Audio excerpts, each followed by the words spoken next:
Hi everyone, లైఫ్లో చిన్ని చిన్ని సంతోషాలు అయితే ఉండాల్సిందే కదా. సో మా హస్బెండ్ బర్త్డే అని నైట్ 12 అయితే ఇట్లా చిన్నగా డెకరేషన్ చేసి కేక్ కట్ చేపిద్దామని అయితే అనుకున్నాను అనమాట. సో ఇప్పుడైతే లేపుదాం.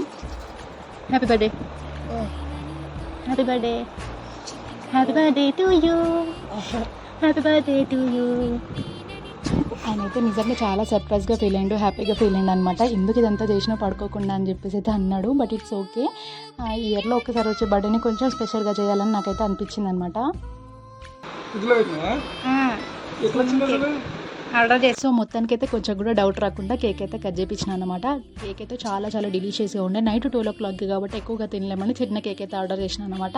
అప్పటిదప్పుడు తినేసి నెక్స్ట్ డే ఇంకొకటి ఆర్డర్ చేద్దాంలే అని చెప్పేసి సో మొత్తానికి అయితే కేక్ తినిపించేసుకున్నాం మంచిగా. దాని అయితే అన్ని డౌట్స్ అడుగుతున్నాడు, ఇట్లా చేసినావు, ఏం చేసినావు, ఏ టైంకి ఆర్డర్ చేసినావు అని చెప్పేసి మొత్తానికి అయితే సర్ప్రైజ్గా ఫీల్ అయింది అనమాట. ఆ తర్వాత ఇంట్లో చేసిన గులాబ్ జామ్ తినేసి అయితే పడుకున్నాం. Please do like, share and subscribe guys. Bye.